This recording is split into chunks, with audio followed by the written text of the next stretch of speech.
I know the big kind of announcement last week was changes to this use of force policy. Can you walk us through those and what this is like for you as chief, being able to announce those changes so quickly, relatively? So yes, and the changes were made, the mayor and I had talked about really doing a deep dive into our current use of force policy, which we pretty much complied with all those changes. And I can walk you through the 8 can't wait and show how we comply if that's probably the easiest way to do that. Yeah, if that But was so to do that's it, yeah. that's kind of what we did. We actually have a use of force committee made up of officers from different areas of the department, from training to patrol to just about every area of the department, and they actually looked at the policy and made decisions on how we could comply to the letter of this. We complied with the spirit of the 8 for 8, but not actually letter. So, the first ones when they talk about ban chokeholds and strangleholds. We have never approved chokeholds. We had what was called the lateral vascular neck restraint, or bilateral neck restraint, same terminology. And what that did was restrict blood flow. And we taught that in the academy, and we repeated that teaching every 2 years, or that training every 2 years, to make sure officers were proficient with it. Very effective. It was very effective when you have a combative subject of getting them under control long enough to get them handcuffed. But ultimately, when I discussed it with the committee and we were trying to decide what to do with the LVNR, I pretty much made that decision that it just doesn't look good at this point in time. The optics of having your arm around somebody's neck are not good. But what I wanted to make very clear is that takes away a less lethal method of bringing a subject under control. So that's one step closer to lethal force that we have taken away. So, but at this point in time, I just don't think it's good even to have the LVNR option or the bilateral neck restraint option. So we did remove that, but as far as chokeholds and strangleholds, we never had approved those. We did not approve those previously. So we just added taking away the LVNR. The second one, requiring de-escalation. This was in our previous policy in several places. We added it in one more place, so it's in the policy 3 different times. And anytime we talk about any kind of force, we talk about de-escalation at first. So that was there. We just added another statement to make everything very clear and clarify that. We require warning before shooting. This was always in our policy as well, so we didn't have to make any changes on that. So we were pretty comfortable with that one. The fourth one requires exhaust all alternatives before shooting, and again, this was in the previous policy and remained in our current policy, so we were really comfortable with that one as well. The fifth one on duty to intervene. We had always had that, not that verbiage, but in our code of conduct, as far as unbecoming conduct, we teach it in ethics. If your partner is starting to get out of hand and maybe getting their buttons pushed, you have a duty to step in and say, hey, calm down, and pull them back. And we do that for each other. That's just part of ethics class.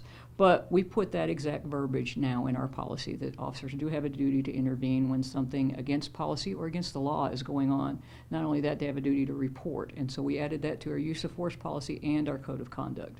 So we have that exact verbiage. So it's very clear and very clarifying. The ban shooting at moving vehicles. This was in our previous policy and is in the current policy, unless there's some very specific immediate threat to life, and that is the only time that we can do that. So it was already banned and is remained that in our current policy. The require use of force continuum.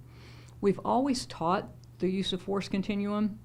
And the verbiage is in the policy, so we didn't have to change any verbiage. We added it as an appendix, so it is now in there. The pictorial of the use of force continuum is in there as Appendix A. One of the reasons that had been taken out is the objectively reasonable standard, which is what we teach as well. We wanted to be sure that officers realized that they didn't have to stair step. They could respond with whichever force was necessary to stop the behavior. So we didn't want also, if officer presence works, we don't want you to go to empty hands off. So that almost tells you need to keep stepping up, and you may not need to. So we're teaching that as well, but we did put that pictorial back in. The general consensus across the board was that was not good to have in there for that very reason, that it may cause officers to increase their use of force. But we talk about that and we train the objectively reasonable standard as well. So we did add that back in. Then the last one, require comprehensive reporting. We have always done that, and I'm not sure if you all have referred to it, but we have put our analysis of our use of force on our open records page, and all of our use of force reports are looked at. We're currently doing our 2019. And we should have that out pretty soon for 2019. I think preliminarily we had a 28% decrease in use of force reporting for 2019 over 2019. So de-escalation is working, and we hope to get that out very soon to have those numbers out. So that's pretty much how we changed the policy we have, and we're pretty comfortable with that policy. We're more comfortable now that the public can understand it a little easier. And that's pretty much why we did that clarifying language, was to make sure that the public understood. You know, the officers were always on the same page with that as far as everything but the LVNR. But it's important that the public understand how we do things and why we do things, and we wanted to make sure that they understood that we are complying with the 8 for 8. We understand those things are important. And being a CALEA accredited agency, Commission on Accreditation for Law Enforcement Agencies, requires us to continually evaluate and assess our policies and review them on at least a yearly basis. So we do that, and that ensures that we have the best practices. And that's important to us. And we've been CALEA accredited since 1992. So it's an ongoing process. And when you talk about the bilateral neck restraint, obviously that was something you said that it didn't restrict airflow, it just restricted blood flow. Right. I know that you just mentioned that now taking that away may cause there to be more escalation, or taking away a non-lethal form of I guess, kind of getting someone under control. Right. Are there things that can replace that as far as a technique?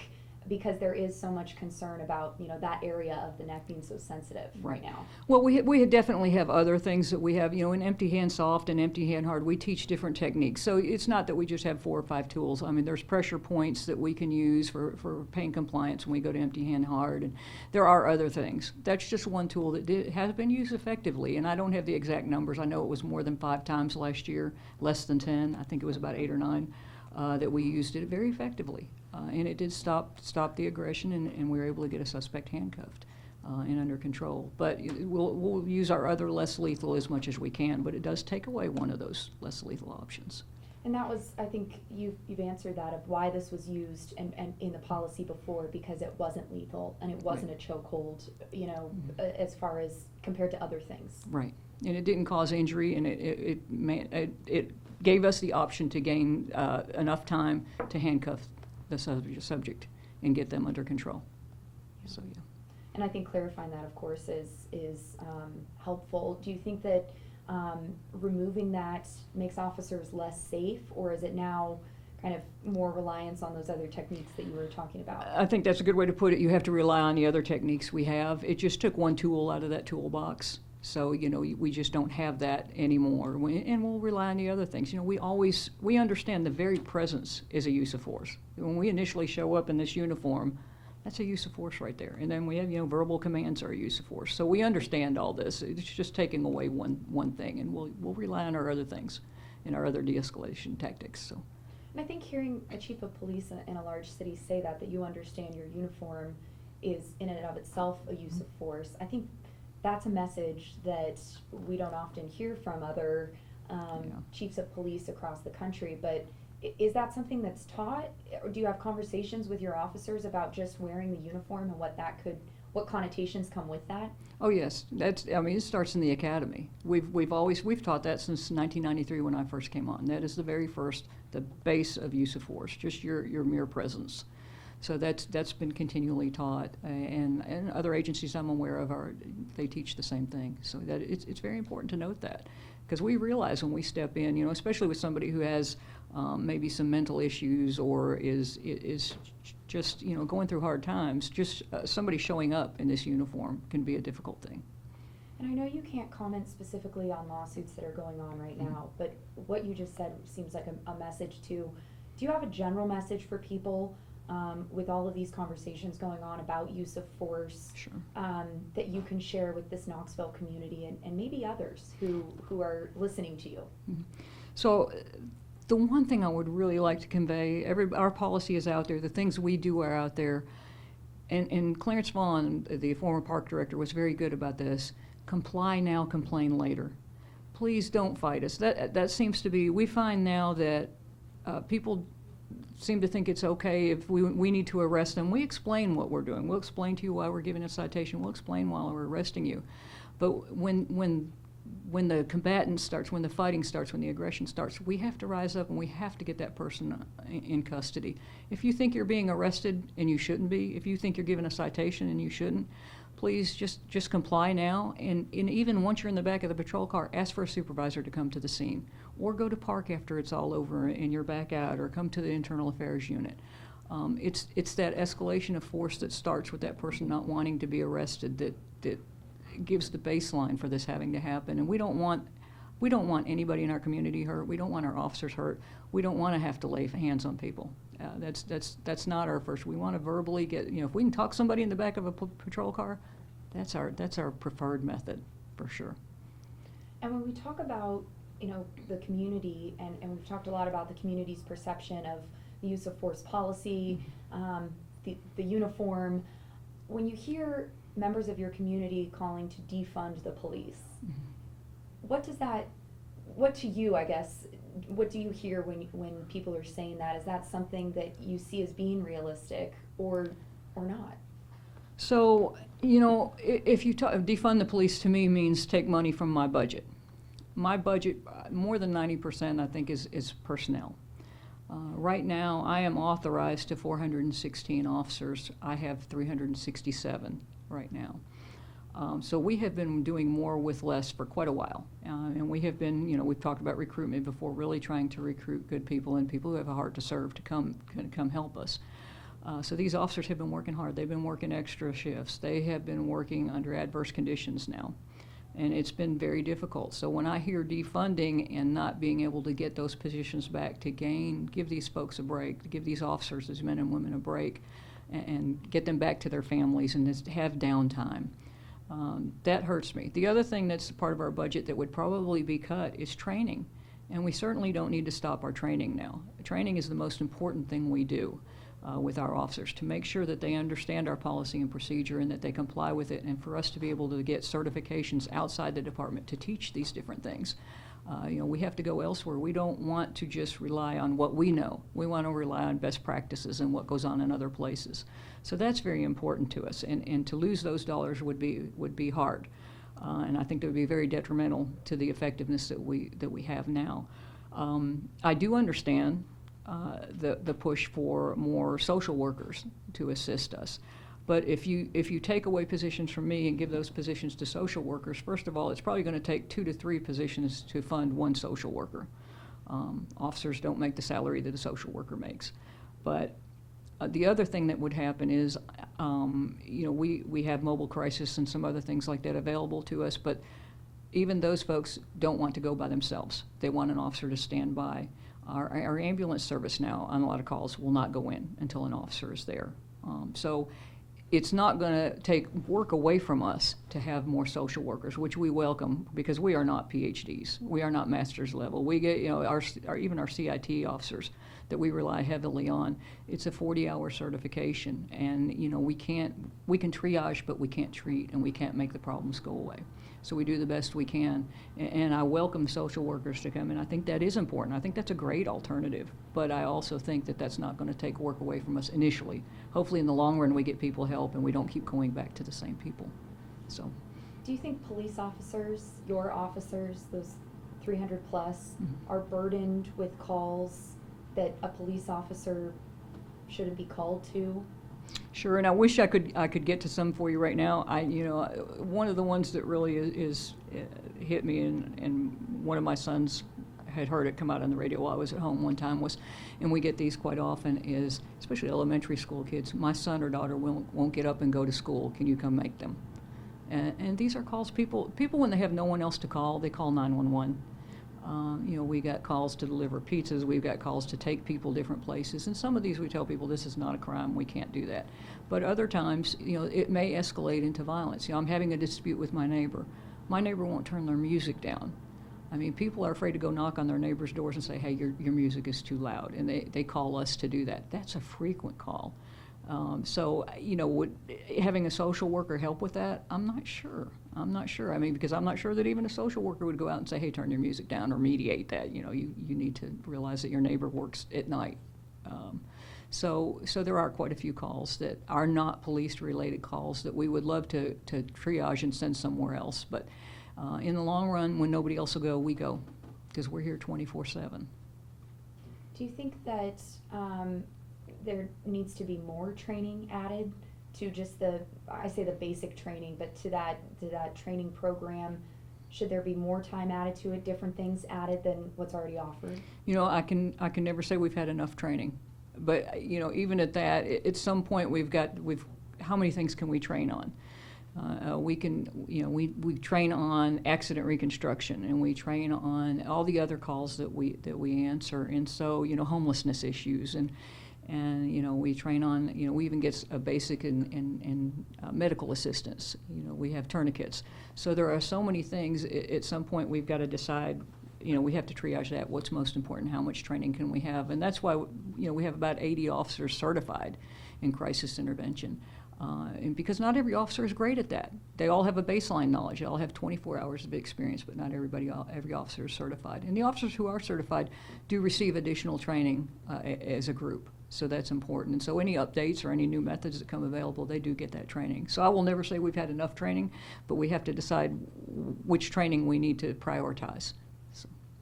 What for you is important when it comes to recruiting more officers? Are you looking for you know, diversity? Are you looking for, you know, specific backgrounds in the military right now to fill that gap of what you're approved for and what you have? Well, diversity is our number one target group.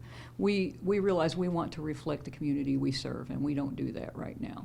And we have had an affirmative action plan where we have tried to go out and target our minority communities and people with language skills. Since I came on in 1993, we've had a plan in place, and that's part of our CALEA standards, is that if we don't reflect our community, we have a plan. How are we trying to address that? So this is one of the things that Mayor Rogero, when we talked about a marketing plan, that's one of the communities that this marketing plan is addressing, is how can we get our minority communities involved in policing? How can we entice them to come and serve their community? So that is our most important focus with recruitment right now. And I think, you know, we've talked about the technical stuff, but just as chief, as the leader, when you see your community, you know, protesting, when you see nationally the kind of conversations that are happening around law enforcement and policing, use of force, defunding, how does that make you feel? So that's hard when you hear that, and it's hard for the officers who hear that, because that group is so loud, and it keeps coming across the news, and it makes news. And so it's heard a lot over and over, and that's hard to hear. But I can tell you that within the Knoxville community, we have had so many people reach out and tell us thank you for what you do. I've received cards, letters that we've posted. Yesterday we had a pastor from a church come out and pay for every officer's meal that went over to a food truck. Just out of the goodness of his heart, just came out. I had a letter come yesterday, the day before, from a couple locally who said, we can't afford to feed every officer, but here's some gift cards to give to 20 officers. You know, we've had that happen so much. You know, we had two local pizza places actually come and deliver a boatload of pizzas. I mean, so the support we have in the community is great, so we highlight that with the officers, and I keep talking to them about that, and their supervisors keep talking to them about that, because those are the people who are not quite as loud, but they're there and they're supporting us, and they care. And that's so important. It's so important that we have that, and I so appreciate that we have those folks reaching out to us. And just people who see us, you know, we have people that reach out and just come over and say thank you, you know, as we're on a call, or I've been in the store in a uniform, or just on my way, you know, walking through town. And that's important, just to come out and say thank you. You know, we understand it's hard right now and you're trying. So that's great. So yes, it's hard to hear that negative, because the negative is very loud right now. But we also realize that we have that support, and we try and highlight that support. So is morale, or I guess I should say, where is morale right now for your officers? It's probably minute to minute. You know, you hear things come out, and it's got to be like a kick in the gut sometimes. It's hard to see the bad things. It's hard to see the things that officers do. You know, we're human. My predecessor talked about that a lot, and I talk about it a lot. We all have bad days. We try and not to let that come to work. One of my initiatives that I'm working on right now, and working on through a grant, is an officer wellness grant, and that's all encompassing. We have a chaplain program, we have a peer support program, we have some really good things that we do here at the department, but I'd like to get a psychologist embedded with us, so that we have access to that all the time. I'm planning on making a mandatory EAP visit as part of your physical, so at least once a year you talk to a mental health professional. We don't do that right now, but I think that's important, and that takes away the stigma of reaching out for help when you need it, or you're having a bad day, or the kids are driving you crazy. And I've been there in a lot of those, been through a lot of those, and we see bad things. We see things people should not see. And it's hard to go from a call that's really bad to another call that's mundane, and people are like, well, why are you in such a bad mood? And we realize we have to not let that affect us, but at some point it does. So it's we try to do the best we can, recognize this in the officers. And again, it goes back to our officers taking care of each other, our supervisors taking care of their squads, and then our lieutenants taking care of the sergeants. So, it works that way all the way up the line to me, where, if we see somebody having a bad day, we pull them aside and say, hey, maybe today's a good day to take off. What can I do for you? So we try and take care of each other that way. So we're working on all those options, because it is tough. It's a hard job, but it's such a rewarding job to be able to help people. I think we talked about this before, but just an update on the body cameras. Right. I'll ask you that. I know. What's the update on the body cameras? I wish I could say, hey, we're getting them tomorrow. I know. That would be my the ultimate answer. We are hopefully nearing the end of the evaluation phase of the 7 companies who put in. And at that point, then we'll hopefully get our purchasing, the city purchasing department involved in going out for contract. And as soon as we're pushing it as hard as we can, because we really want to make it happen. And the money is not even there until July 1st. We started this a little bit earlier than we should, and we actually we put it as part of a contract for in-car cameras, and just said, this company has to have a body-worn option, hoping that we would have that. So we're ahead of where we would normally be. So we are trying as hard as we can, and we are not slowing down, and we're pushing forward. So yes, and I wish I had news to tell you that, by July 1st or by August 1st we'd have them in place, but we're not there yet. So.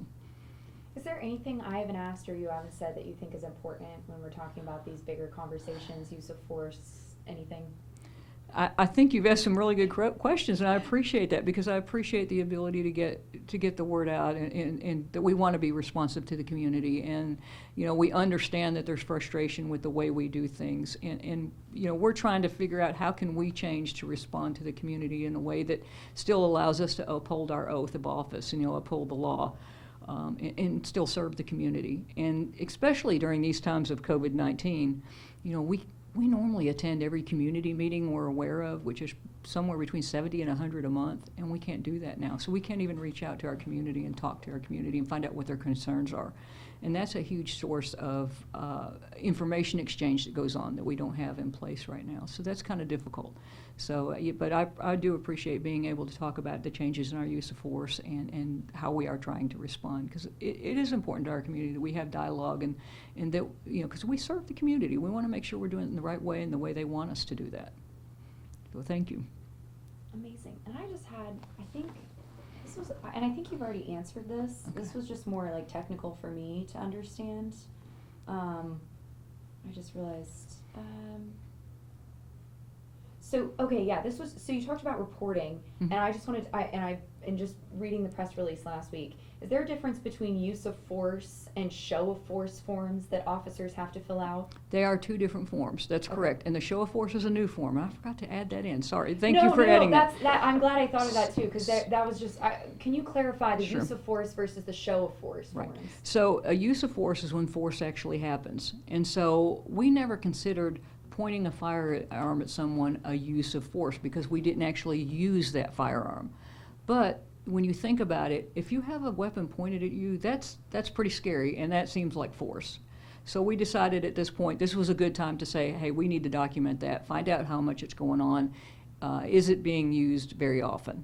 And so we decided to use a show of force form that will be tracked in the same way as a use of force form, but it will still be sent to Internal Affairs. It will be reviewed the same way a use of force form is, but it's not actually using that force, but it is showing it. So we decided we need to start tracking this. And I think it's kind of a national trend to start doing that. So we wanted to get out on the front end and just go ahead and start. So we did add that into our use of force policy as well.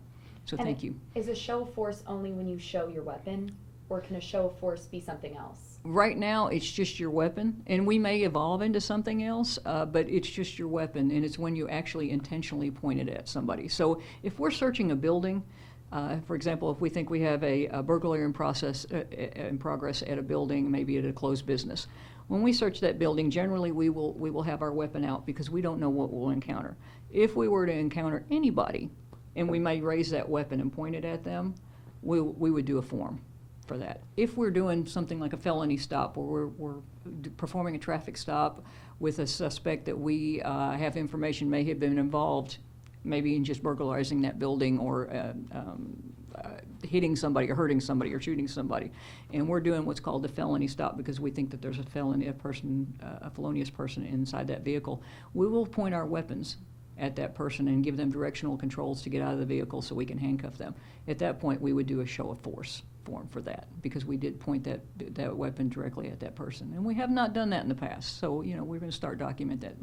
These are situations we're not always involved in.